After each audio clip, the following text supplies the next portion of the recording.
तीर्थ, इसकी भी बड़ी अद्भुत कथा है, थोड़ा सा संक्षेप में संकेत कर देते हैं। एक बार ऋषियों ने भगवान ब्रह्मा जी से जाकर के प्रार्थना करी कि प्रभु बहुत झंझट है दुनिया में, जहां जाइए वहीं लोग खुद तो भजन करते नहीं है, हम भी बैठे तो वहां आकर के हमारी सुनते नहीं है, वो अपनी सुनाने लगते हैं। कोई ऐसा स्थान बता दीजिए जहां हम लोग शांति से जाके भजन करें, जो भजन के लिए उपयुक्त भूमि हो, जहां बैठने के बाद मन स्वयं परमात्मा की भक्ति में रम जाए।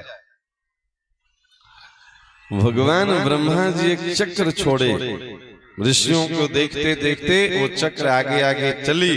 ब्रह्मा जी बोले इसके पीछे पीछे आप जाइए, जहां जाकर के ये चक्र शांत हो जाए वही स्थान सबसे उपयुक्त आपके भजन के लिए होगा। तो उस चक्र का निमि यानी अग्रभाग को निमि कहते हैं, निमिष। वो चक्र जाकर के जिस स्थान पे शांत हो गया, भूमि में जाकर के उसका निमि धंस गया, उसको नैमिष अरण्य, अरण्य मतलब वो जंगल स्थान था, नैमिषारण्य, जहां जाकर के उस चक्र के निमि शीर्ण हुआ, मतलब भूमि में प्रवेश कर गया। वो अरण्य, वो वन नैमिषारण्य तीर्थ कहा गया। आज भी बहुत अद्भुत महिमा है नैमिषारण्य तीर्थ की। आज भी आप मैक्सिमम जाइए नैमिषारण्य में, आपको सब साधु महात्मा की ही संगति मिलेगी।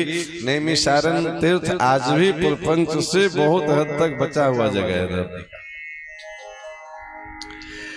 बहुत ऐसे ग्रंथों में बहुत सारी कथाएं मिलती है। सूत सौनक संवाद के रूप में भागवत जी नैमिषारण्य तीर्थ में ही प्रारंभ हुए।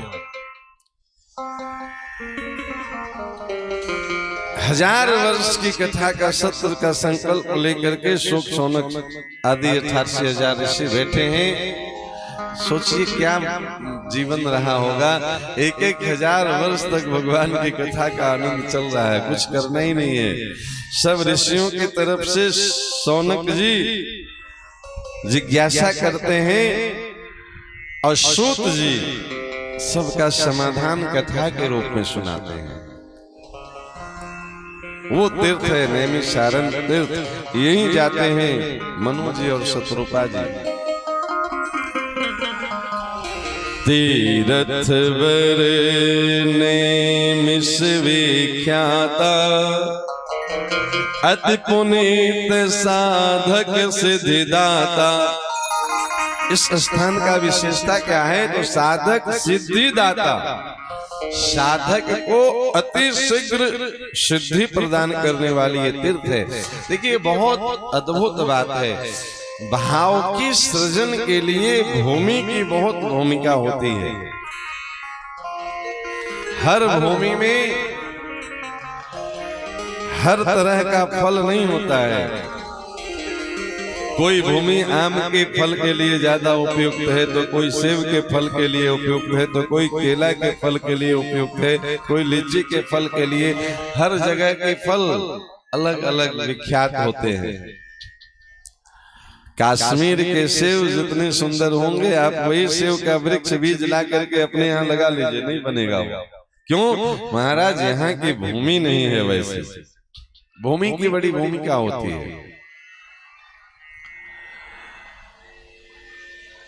ये नैमिष भूमि, इसकी भूमिका क्या है? तो भगवान ब्रह्मा के द्वारा ये साधकों के लिए इस भूमि का निर्माण किया गया। आज भी उसे चक्र तीर्थ कहते हैं। जहाँ पे वो निमिष शीर्ण हुआ था, आज भी वहां का कुंड का जल चक्र की तरह घूमता हुआ रहता है। आप प्रवेश करिए तो उसका जो जल है चक्र की तरह घूमता हुआ मिलेगा। ये वर्तमान में भी दर्शन किया जा सकता है। स्नान करते हैं लोग, दर्शन करते हैं, बहुत पवित्र तीर्थ है।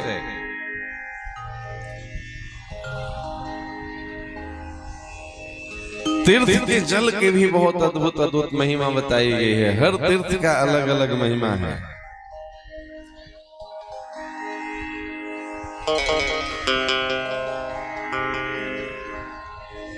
भाव की सृजन के लिए भूमि की बहुत बड़ी भूमिका होती है। इसलिए ऋषियों को ब्रह्मा जी ने यह सुंदर स्थान दिया है भजन करने के लिए। कहीं भी किसी भी अवस्था में, किसी भी स्थिति में, किसी भी स्थान में बैठ जाइए माला लेके, मन उसमें रमेगा नहीं। खाना पूर्ति भले हो जाए, नित्य नियम की पूर्ति हो जाएगी, पर मन की जो भाव दशा बननी चाहिए वो हर जगह बनती नहीं है।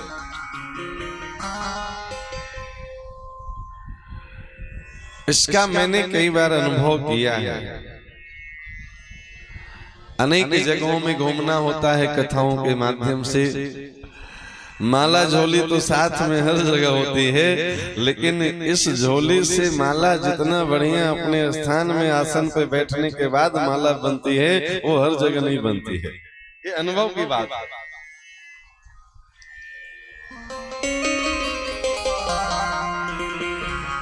कई बार अपने स्थान पे अनुभव किया हुआ बात बता रहे हैं।